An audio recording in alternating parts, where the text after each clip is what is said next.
anyone can hold a rally, and so they held a rally.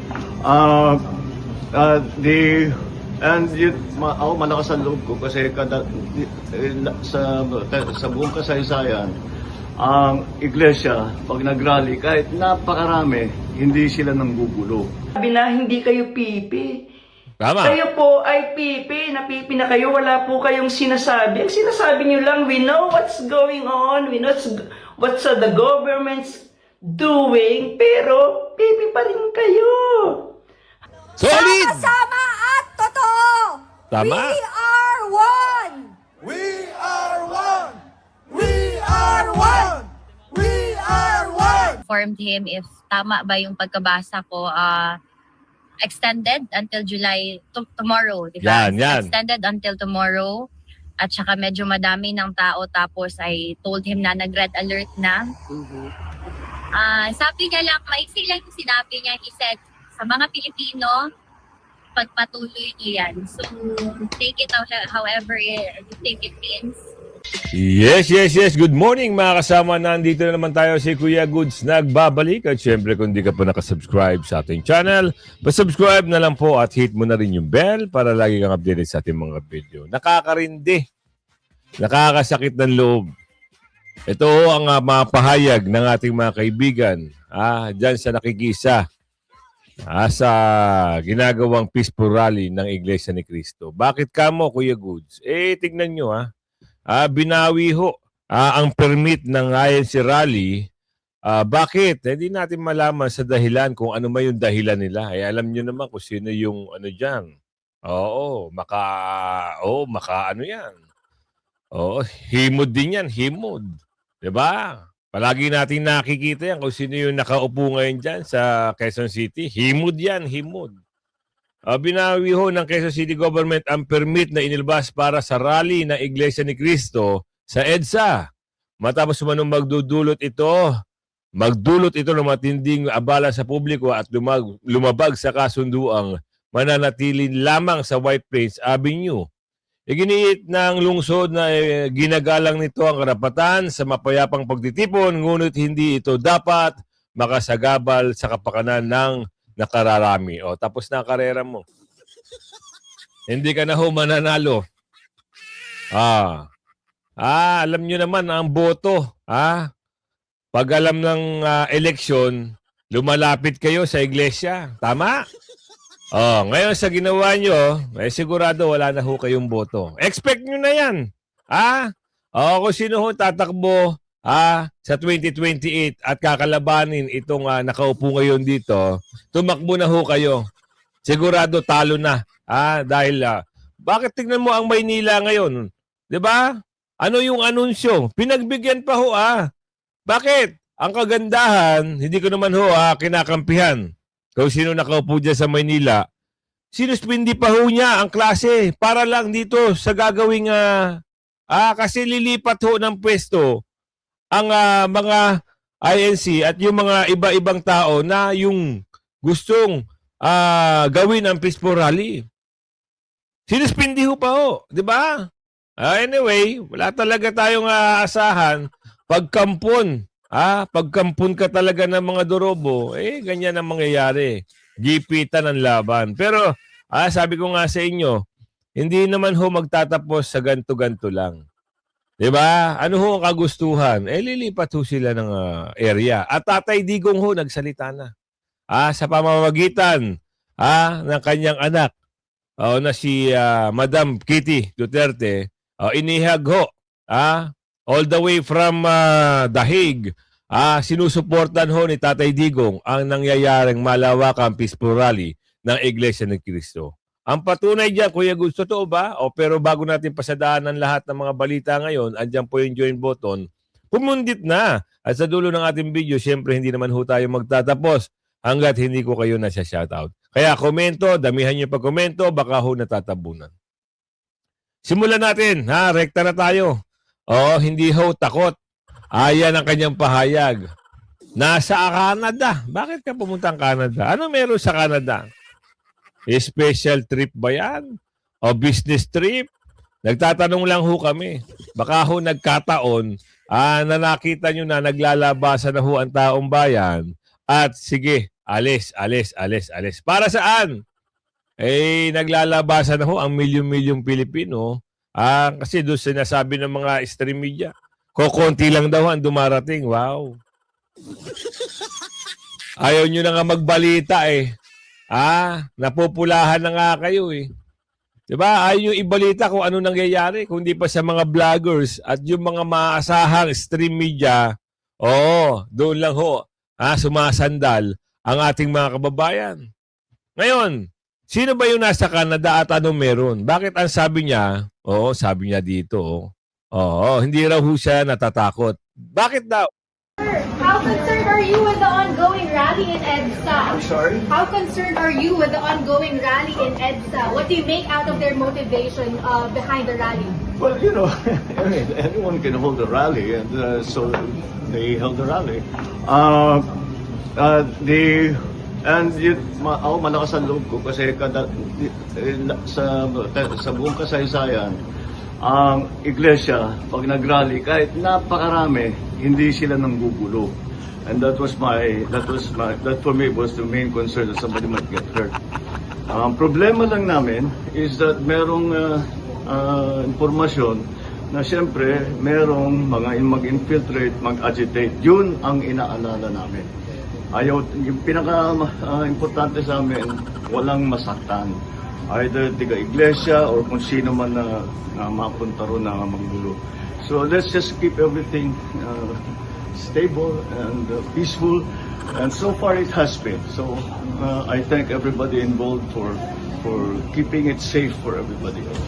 Sir, and your reaction to their allegation that your administration has been having a selective kind of justice daw po? Well, they have their opinion. I believe they're wrong. Thank you, sir. Hindi daw ho natatakot. Ang kinakabahan lang, yung iba daw na makisali, makisawsaw, at gumawa ng kaguluhan. So, hindi ko lang alam kung ano yung, saan humuhugot. Kasi hindi siya natatakot dahil ang iglesia ho daw ay hindi naman talaga ho gumagawa ng kaguluhan. So, siguro, kanyang paniniwala, siyempre, paniniwala niya yon. Ang ano rito, bakit hindi nyo kasi ayusin at utusan mo na yung bata mo na wag na hong gipitin si Senador Marcoleta. Ang problema kasi yung bata mo, bida-bida eh. Diba kita mo, nagpa-interview kahapon, ang yabang-yabang na naman. Tutuloy, itutuloy. Yun yung pahayag eh. Diba? Ano sabi niya? English eh. Nakalimutan ko na. Kung natatandaan nyo, type mo sa comment section. Ngayon, pwede mo naman sabihin na dahil ikaw yung amo, ikaw yung boss, ikaw ang nanunungkulan bilang leader. Sabihan mo sila, tigilan nyo na yan. Walang magagawang maganda yan. Dahil naglalabasan ng tao, wala eh. Ang sagot, kakarampot lang, aray ko. Ngayon, meron ho nananawagan.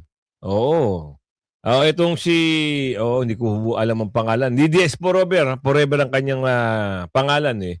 At ang sabi niya rito, tumayo ka na, Browner. Yun ang kanyang pahayag. Nga naman, bakit nga naman hindi sila nagsasalita patungkol dito? Yung iba, ang sabi, hindi sila nakikisawsaw sa politika. Hindi naman huusapin ang politika. Bulago ba kayo?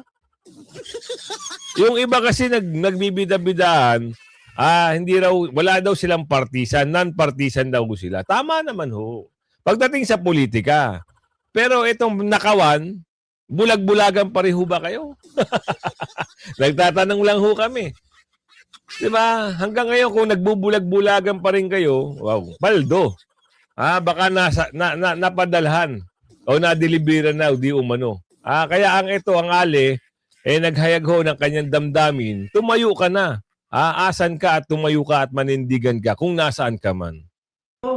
Browner, nananawagan kami sa'yo. Kailangan tumindig ka na. Yun, di ba? You have to stand this time na. Heto nang hinihintay natin. Tumayo ka na. Magsiwalat ka na. Mag-resign ka na kung gusto mo. Yun. Baligtarin mo na yung iyong, ewan ko, nakatangkap ka ba ng maleta? Yan ang tanong Hindi niya. naman siguro Nakatanggap ka ba ng nasabit maleta? sa maleta. Pero kung hindi man maleta, may siguro bag o money. Nakatanggap ka ng malaking bag o kaya duffel bag na pera kung di man maleta. Kasi nakakapagtaka eh. Sabi nyo, hindi kayo bulag, hindi kayo bingi, pero hindi nyo nasabi na hindi kayo pipi. Tama. Kayo po ay pipi na kayo, wala po kayong sinasabi. Ang sinasabi nyo lang, we know what's going on, we know what's the government's doing, pero pipi pa rin kayo. Hanggang panood lang kayo. Saka kayo mga kapulisan sa PNP chief, nananawagan ako sa inyo. Kasi ang biktima nito, ang future ng mga anak natin, yung mga apo nyo. Kung hindi may stop tong kawalang hiyaan ng bangag na gobyerno. PNP, Browner, lahat ng mga gustong ng pagbabago for good, heto na ang panahon. Ang gobyerno to, they wanna make sure to fabricate any case they can para ma-stop ang mahayagang katotohanan. At si Marcoleta, isa lang yan sa mga nakararami na ginagamit ng ating Panginoon para mabunyag ang katotohanan sa mga katiwalian ng gobyerno. Kita mo na bunyag, God is really good. Yung sinasabing makatao, madasalin. Kita mo ano ginawa nila? Nagsahudas si Joel Villanueva. Aray, kita nyo na. Damay ka ngayon dito, sabi ko sa'yo. Damay, ito si Judes. Akala siguro ni Judes, ligtas pa rin siya. Oo. Hindi siya maliligtas dito kasi kaso ito, plunder. No bail, non-bailable ito. Wala, hindi ho nanindigan para sa tama. Bagkos, ang sabi ni Aling Ledesma, nanindigan para saan? If the price is right. Naku, sabi ni Aling Ledesma yan, ito. Kung hindi man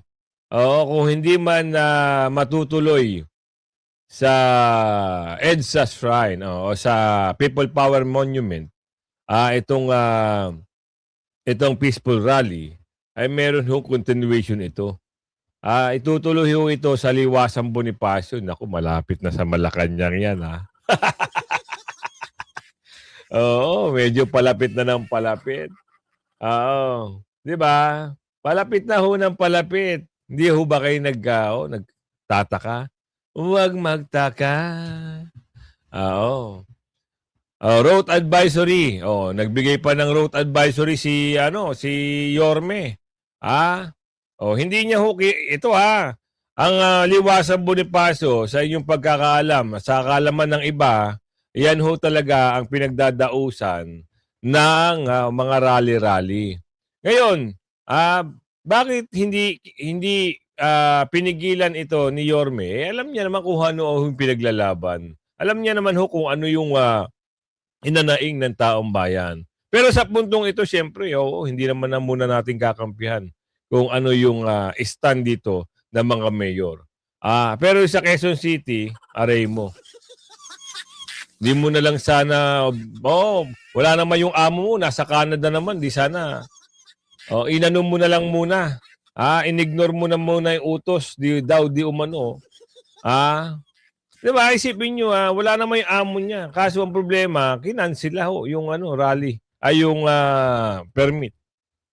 Nakakasama ng loob. Imbis na matatapos na mamaya o bukas sa sunod na araw, ginawa nyo pa ho ng, sa bagay, maganda na rin ginawa nyo. Pinalapit nyo sa Malacanang.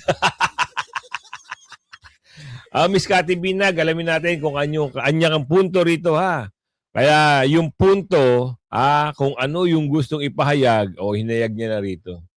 Ay, talaga naman yung kapatiran nyo. Pag tinawag na kapatid, Solid! sama-sama at totoo. Tama. We are one. We are one! We are one! We are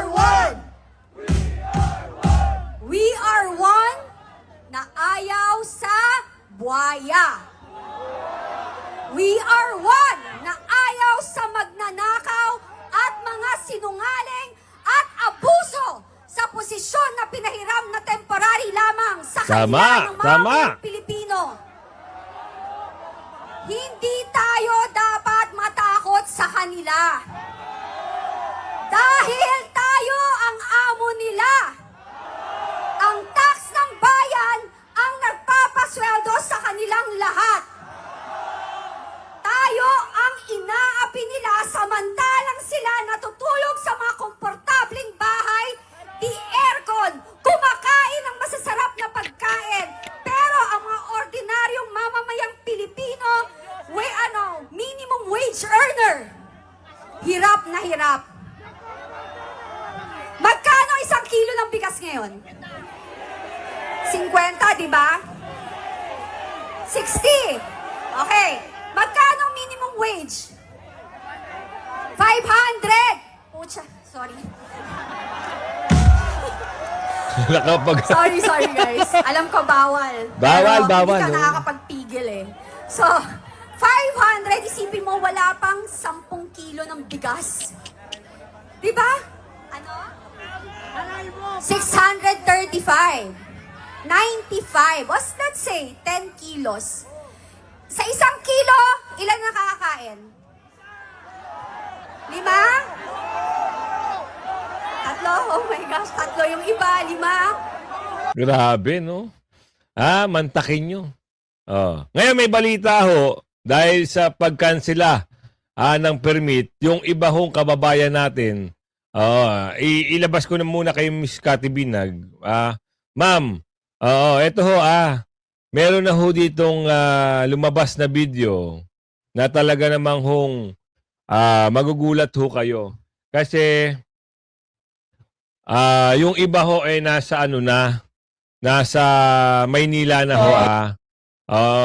Pupunta na ho sa Maynila, sa Liwasang Bonifacio, na doon itutuloy itong peaceful rally. Ang sabi rito, may mga caption pa ho sila rito, dahil sa pagkansela ng permit, hindi ho titigil tuloy sa Liwasang Bonifacio. Yan ang maganda, di ba? Ingat-ingat po kayo sa pag-uwi. Thanks for moving right. Salamat po. Ang dami, di ba? Yan ho yung mga umatin. Pero hindi ho titigil at diretso yung iba sa Liwasang Bonifacio. Kaya sa mga hindi ho nakakaalam baka mamaya malito kayo, Liwasang Bonifacio, malapit na ho yung Malacanang.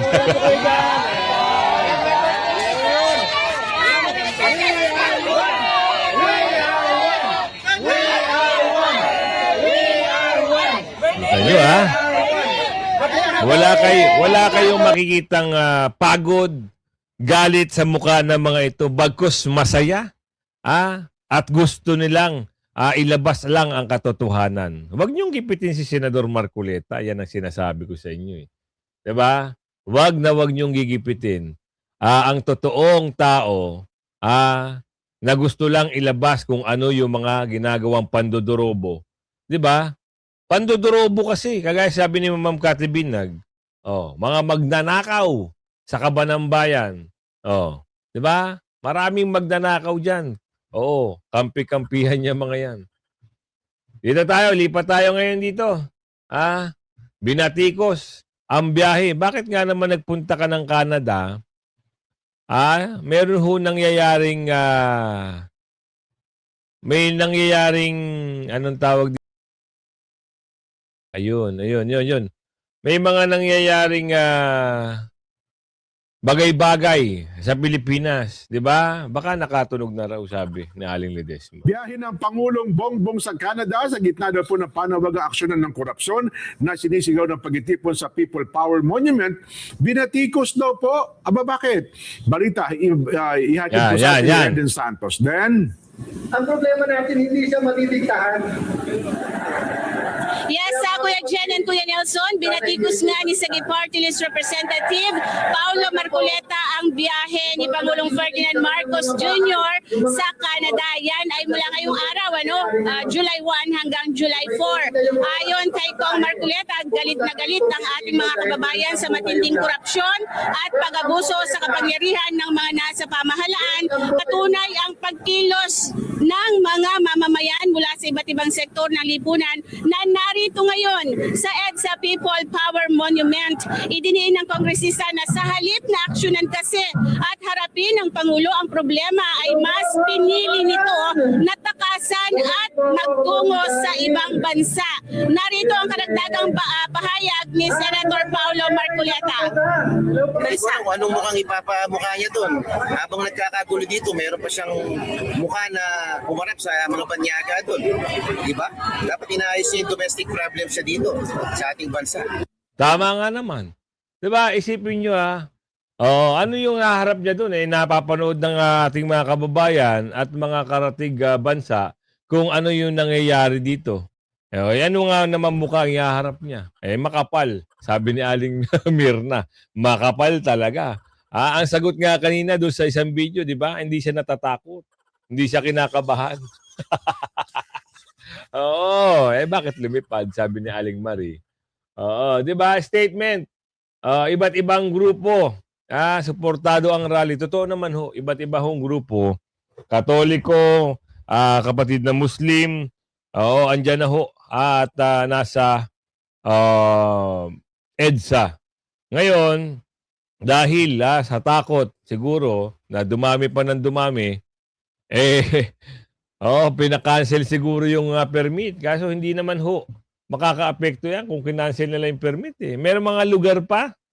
Diba? May mga lugar pa ho. Alam nyo bakit kinancel ang permit? Para makapenetrate na naman yung mga unggoy na manghuli at kasuhan na naman yung mga, sasabihin nila, wala kayong permit, kasuhan na namin kayo. Ganon sila. Alamin natin dito. Maraming mga sumusuporta sa nangyayaring rally para sa katotohanan katarungan. Report po ito ni Jen Ortiz. Jen, nasaan ka ngayon? Naririto po ngayon sa White Plains EDSA. Iba't ibang grupo ang mga nandito ngayon sa EDSA ang kaisa sa isinasagawang rally para sa katotohanan at katarungan. Mayroon tayong nakapanayam at nagpahayag ng kanilang suporta sa isinasagawang paninindigan upang lumabas ang katotohanan sa nangyayaring korupsyon sa bansa. Narito ang kanyang pahayag. Sinusuporta ako namin si Senator Marcoleta na hindi dapat pinapahin batas. Kaya kung nandito kami para sa tumahan, dito kami ayos dito na meron na pipisa ko.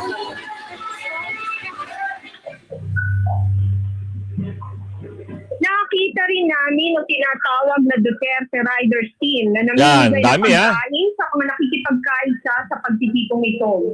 Mapatutunayan ang rally na ito ay hindi lamang para sa mga miyembro ng INC, hindi maging ng iba pang organisasyon o grupo na naghahanap ng hustisya sa flood control project anomaly. Mula rito sa EDSA White Sipin nyo iba't ibang grupo na ho ang lumalahok. Hindi lang ho ang mga kapatid na INC o Iglesia ni Cristo at hindi lang ho ang mga kapatid na Muslim.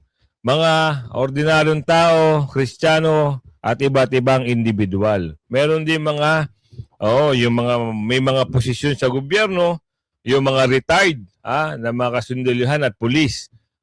Andyan din ho. Although hindi natin nakikita kasi yung mga stream media hindi naman ho pinapalabas kung ano yung totoong nangyayari, bagko sinisiraan pa. Diba? Wala ho kayong aasahan, lalo-lalo na yung mga puppet dyan na mukhang clown. Kilala nyo naman yung mga tagapagbalita na mga mukhang clown. Yun, yung mga naninira. Kita nyo, mantakin nyo nagpalaganap sila na yung mga bus daw inimpound. Yung mga papunta ho daw ng Maynila ay inimpound daw ho yung mga sasakyan. Yun ang binabalita nila. Hindi nila iniisip yung mga umaatin na gustong umatin, na bukal sa puso na umatin, ayaw nila ibalita. gusto lang ibalita yung mga hinaharang. Oo, yan yung mga kagusto. Alam niyo yung mga ganong pag-iisip, ha? Pang-evil yan, pang-evil. Ha? Ito yung totoong nangyayari, religious group ito, ha. Tapos ang mga banat ng mga extreme media. Oo, na-impound daw yung mga bus at mga van. Ang masakla pa, wala naman hong ginagawang masama at wala naman hong kumusyon o kaguluhan. Bad trip, kinancel yung permit. Bakit? Okay, asahan mo na yan. Yung taga Quezon City, hindi ka na ho mananalo. Ang dami niyan ng mga taga Quezon City, andyan pa ho yung Central. Sakop ng Quezon City yan. Mananalo ka pa ba? May tatalo na ho sa'yo. May tatalo na ho sa'yo. For sure. I-endorso yan, malamang sa malamang. Ito, simulan na naman natin. Ipagpatuloy. Ito ho yung mula Dahig.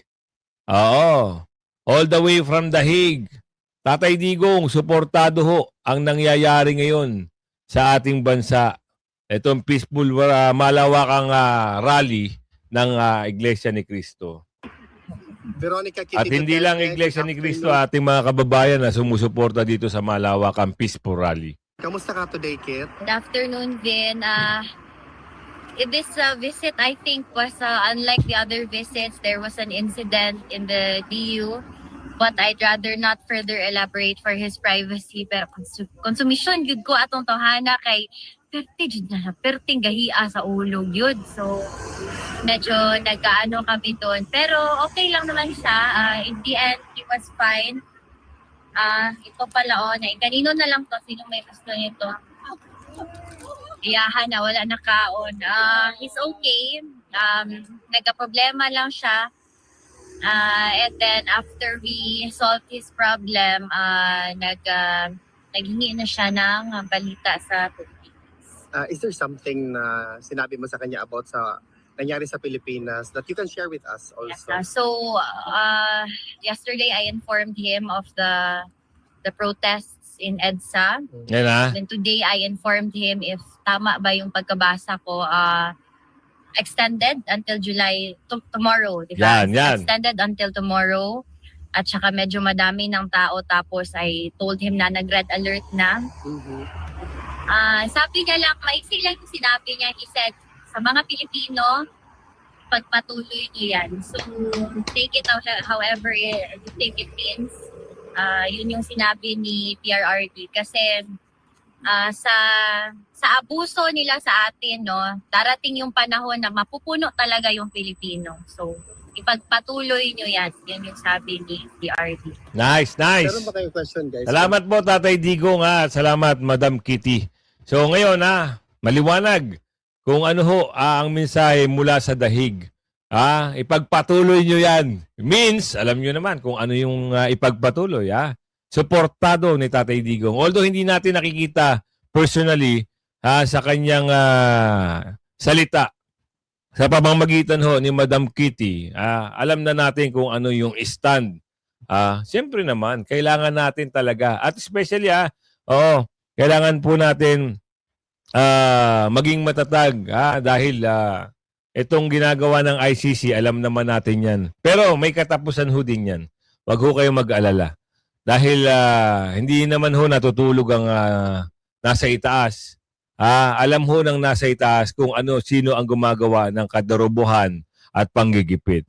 Yan, matanda na si Tatay Digong. Hindi man lang naisip nung panggulo.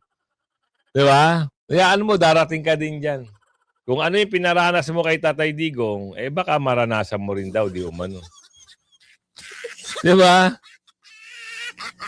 Sinungaling, traidor, Tinulungan na kayo ng mga Duterte, ganyan pa ginawa mo, pinaaresto mo. Una, yabang-yabang ka. Walang banyagang naaresto sa isang Pilipino. Nung naaresto na, ayan na, nagbida-bidahan na. Akala nyo makakalusot kayo kay Bibi Sara? The crowd?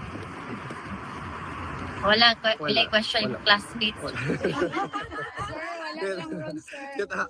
Do you have any message to the Filipinos na steadfast sila. Actually, with regard doon sa permit, yung Quezon City, di ba, inaprubahan nila, but at the same time, on the same day, nag-release din sila ng statement na winidraw nila yung permit daw. And that's going to be a separate issue right now na siguro malalaman natin later on. But in as far as this development is concerned, meron ka bang gustong ipahiwatig sa mga kababayan natin na umulan man o uminit, nandoon pa rin sa labas sa EDSA para manindigan? You know, in whatever way you can, no, to all the Filipinos, ipaglaban niyo ang Pilipinas, Nice, ipaglaban nice. niyo yung kapwa natin. Kasi hindi sila titigil hanggang tayo na talaga yun. Magtayo para sa iyo. Veronica, Hopefully, everything is peaceful. Although there's no assurance, hopefully walang violence. But I'm praying for every single Filipino, especially yung mga sumali sa protest. maraming salamat, Kitty. Mabuhay ka. Yan basta suportado ni Tatay Digong kung ano naman yung nangyayari ngayon. Peaceful rally po ito Malinaw sa malinaw. Wala hong mga nangyayaring hindi kaaya-aya. At kung umabot ka sa ating video na ito, ako maglalambing, huwag niyong kalimutan, like, share yung video natin. At siyempre, yung tulungan natin itong channel. Magaling ito kasi lagi kong pinapanood.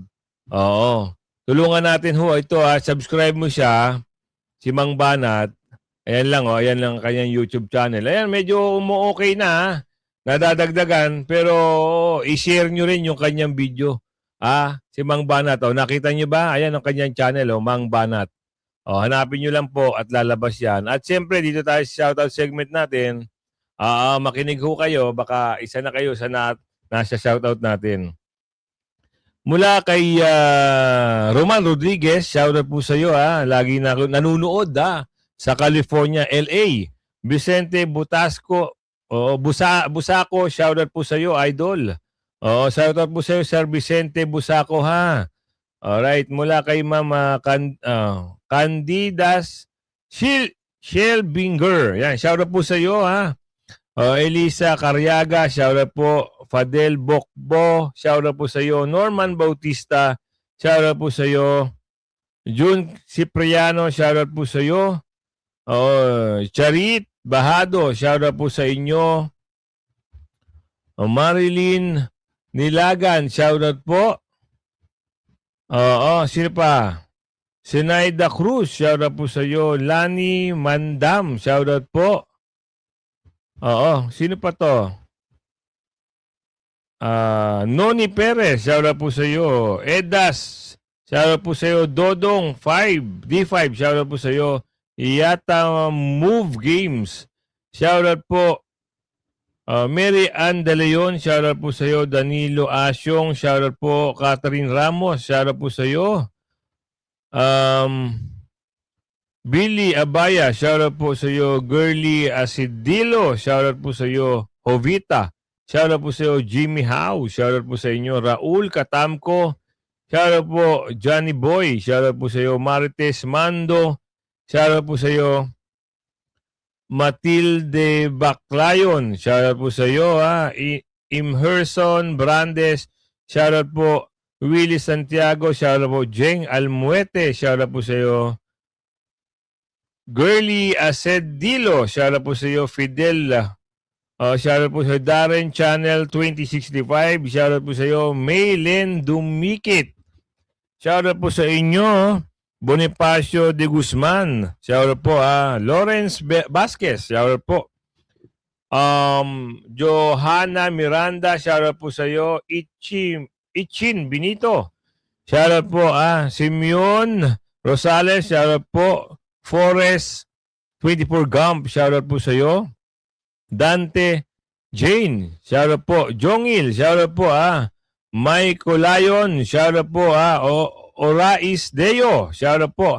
Joselito Brigoli, shoutout po sa inyo. Marupuka Girl, shoutout po sa iyo. Virgin Sitameha, shoutout po sa iyo. Inday George Ruiz, shoutout po. Fernando Biazon, shoutout po. Sally Pasigen, 5098, shoutout po sa iyo. Cesar Macaranas, shoutout po sa inyo. Candida Silver, Shibinger, sorry. Oo, shoutout po Maria Hinco. Shoutout po sa inyo. Risa Galleto. Shoutout po Jelay Kachika Loterte. Shoutout po sa inyo. Gina Aguirre, 4960. Shoutout po. J. Morales. Ana Karandang. Shoutout po sa inyo. Berna Bechabe. Shoutout po. Alili Roa. Shoutout po. Renka, 123. Shoutout po sa iyo. Carol Joyce 1. Shoutout po. Inday George Ruiz. Ricardo Cosa Cheche. Shoutout po sa inyo. Ronald Uy. Shoutout po. Lilia Manlupig. Shoutout po sa inyo. Clarita Malabagyo. Shoutout po. Divine 869. Shoutout po. Ruel Salazar. Lisa Cardenas. Shoutout po sa inyo. Sonofo Perario. Shoutout po. Rudy Aribe. Shoutout po sa inyo. Rosalie Ses. Shoutout po. And Miss EO5. Shoutout po sa inyo. Ayan, kung umabot kayo sa video natin yan, ako ho ay maglalambing naman. Like and share po at tagtadahin nyo po ng comment ang ating video. Hanggang sa muli. Bye-bye!